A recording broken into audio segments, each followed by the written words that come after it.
Welcome back friends once again to your favourite show जिसका नाम है छूना है आसमां। हमारी बातचीत सचिन और जिगर से जारी है। 2012 की बात करते हैं, क्या सुपर कूल हैं हम जी, है ना। और कहीं ना कहीं शोर इन द सिटी में आपने बालाजी के साथ काम किया हुआ था, इतना अच्छा काम था।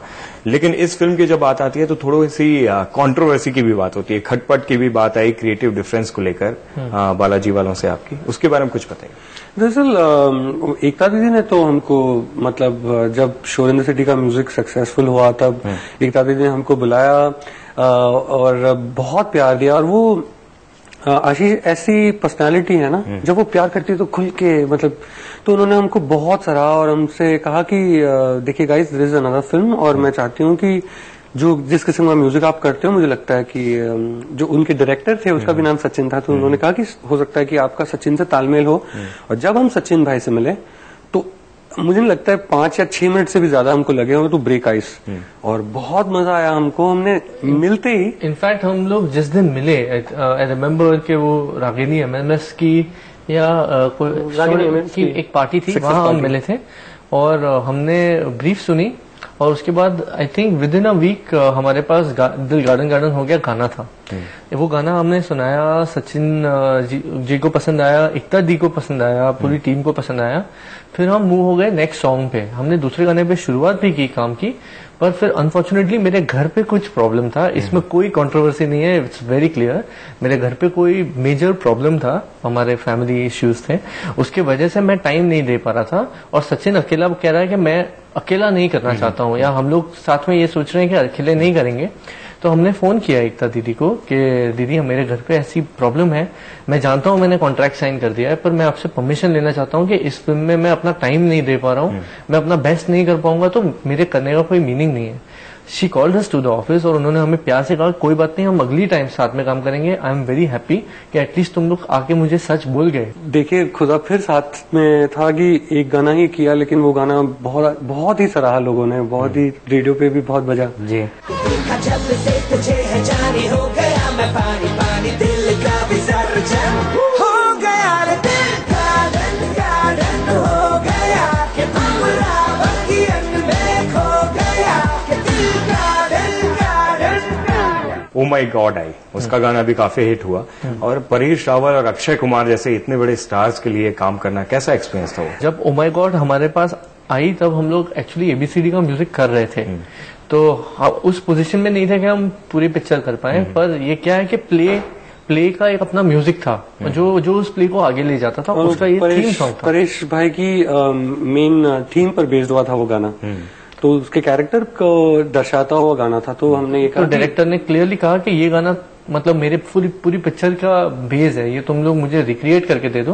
तो ये वही थिएटर के प्ले का गाना हमने रिक्रिएट किया है और स्वानंद किरकिरे ने उसको फिर से। मुझे याद है कि हम जब अक्षय कुमार अक्षय जी के यहाँ घर गए थे और उनको ये गाना सुनाया, तो उन्होंने पूछा कि इतना गुजराती फोक का इसमें रंग नजर आ रहा है, इतना गुजराती फोक हैवी गाना आपको लगता है ठीक रहेगा? तो हमने तब उनसे कहा कि जब हमारा कैरेक्टर ही सेंट्रली गुजराती है तो शायद ये, तो उन्होंने बहुत प्यार दिया, बहुत दुआएं दी और बहुत अच्छा लगा उनसे मिलके। वाकई एक शख्सियत है। ये गाना हो जाए तू बंदूक फिर डर है फैला है, अनजाने कल का खौफ लेके आज क्यों जला है।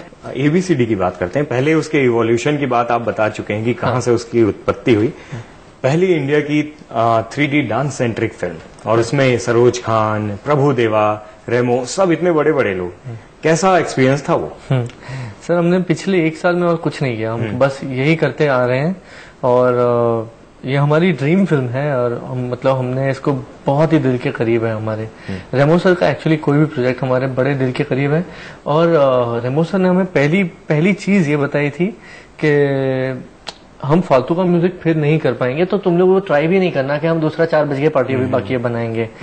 ये फिल्म बहुत ही ज्यादा आर्टिस्टिक है। इस फिल्म में कमर्शियली कितना बड़ा हिट गाना बनेगा उसका इम्पोर्टेंस नहीं है, पर इसमें यह है कि इसमें 14 गाने हैं फिल्म में, अंदर 14 गाने हैं। अगर फिल्म देखेंगे तो उसमें 14 गाने हैं, तो अगर एक भी गाना सिचुएशन के बाहर निकला तो पूरी फिल्म मेरी बैठ जाएगी। चैलेंज थी, जोर था, दबाव था एक किस्म का। पर जैसे जिगर ने कहा कि पहली ही मीटिंग में हमको बताया भी नहीं रेमो सर ने, ऐसे ही चाय पानी के लिए बुलाया और ऐसे ही यहाँ वहाँ के गप्पे लगाए और फिर बात करते करते एक गाना सुना दिया, जो हमारा ही गाना उनके पास पड़ा हुआ था, बनाया हुआ गाना सुना और कहा कि ये गाना याद है? मैंने कहा कि सर बिल्कुल याद है, ये तो अपना गाना है।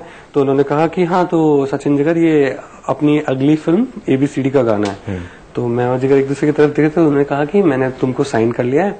हमारे यहाँ इंडिया में डांस का मतलब क्या है कि एक पंजाबी गाना हो गया, एक डांस मतलब आप कैसे कहते हैं, या फिर एक आइटम सॉन्ग हो गया, या अंग्रेजी बीट का गाना हो गया।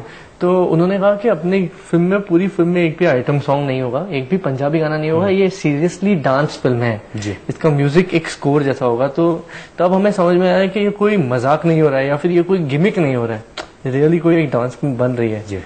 तो उसको स्कोर करने के लिए फिर, और क्या है कि सारे एक्टर्स एक्चुअली डांसर्स हैं, तो रेमो सर चाहते थे कि जितनी बातें म्यूजिक से और लिरिक्स से हो जाए उतनी बेहतर है, ताकि उतना उन पे प्रेशर कम आएगा एक्टिंग का, क्योंकि वो लोग डांस में सब इमोट करने चाहते हैं। रेमो के लिए तो एक रिस्क था ही, ऐसी फिल्में शायद इंडिया में पहली बार बनी, लेकिन आपको नहीं लगता करियर के शुरुआत में ही ऐसा रिस्क लेना आपके लिए एक बड़ा रिस्क हो सकता है? देखिए, मैं मानता हूँ आशीष, चाहे आप बिजनेस एंटरप्रेन्योर हो, चाहे आप कहीं नौकरी कर रहे हो, ये रिस्क वाला मामला जरूर उठाना चाहिए। मुझे ऐसा लगता है कहीं अगर आज हम छूले आसमान को छूने की बात कर रहे हैं, तो कहीं धरती से 1 सेकंड के लिए पैर को उठाना होगा और वो रिस्क जरूर लेना होगा। मुझे लगता है जब आप अपने आप अंदर हिम्मत को जुटा लो, अपने अंदर विश्वास को जुटा लो, फिर वो छलांग लगाना इतना मुश्किल नहीं है।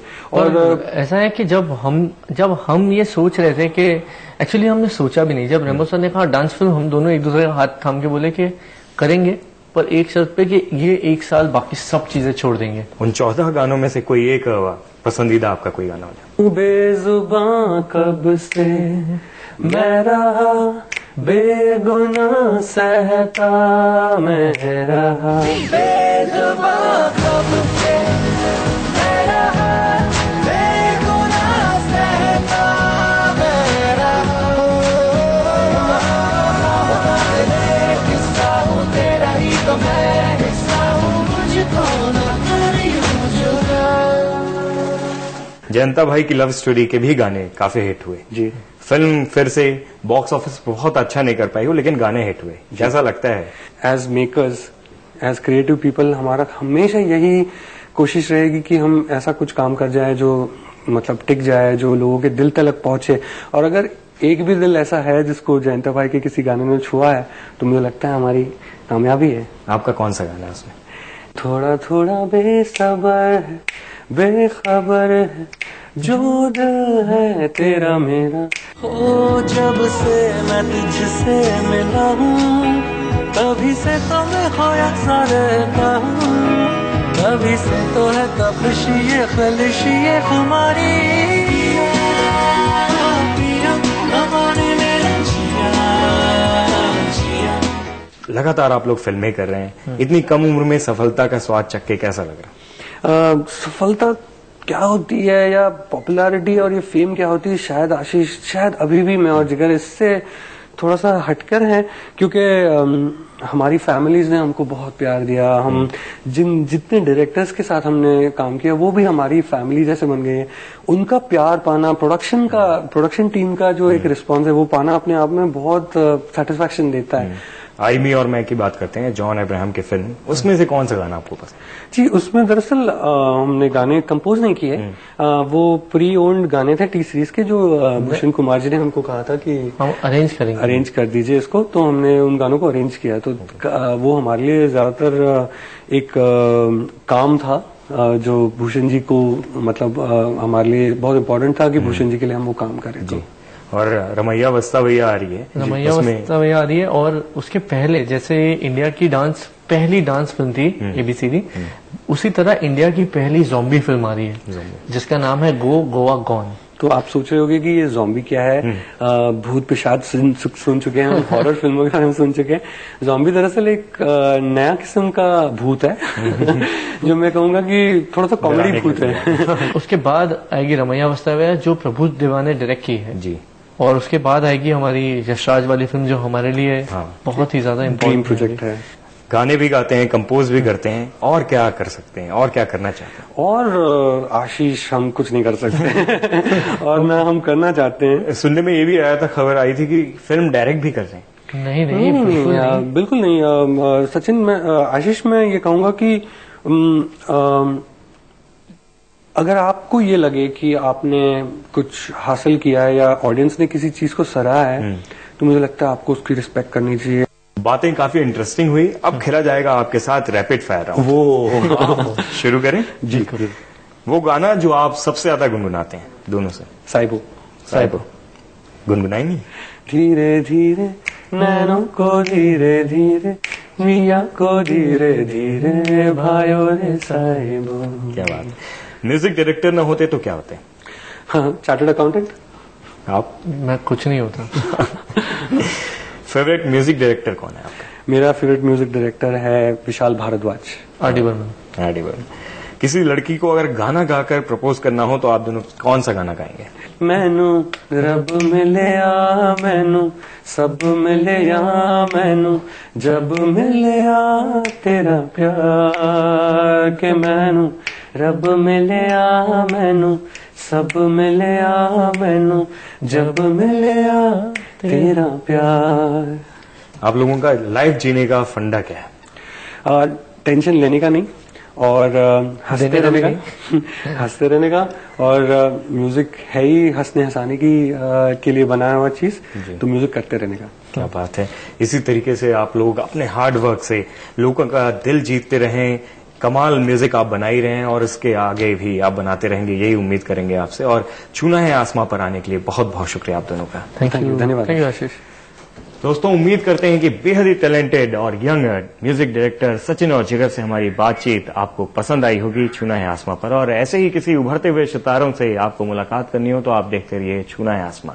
छूना है आसमां के लिए अगर आपके कोई सजेशन हो तो आप फेसबुक पर www.facebook.com/छूना है आसमां के पेज पर जाकर हमें सजेस्ट कर सकते हैं। आप ट्विटर पर भी छूना है आसमां के पेज पर जाकर हमें ट्वीट करके बता सकते हैं कि आपको ये प्रोग्राम कैसा लगा। फिलहाल के लिए अलविदा, सहारपुर।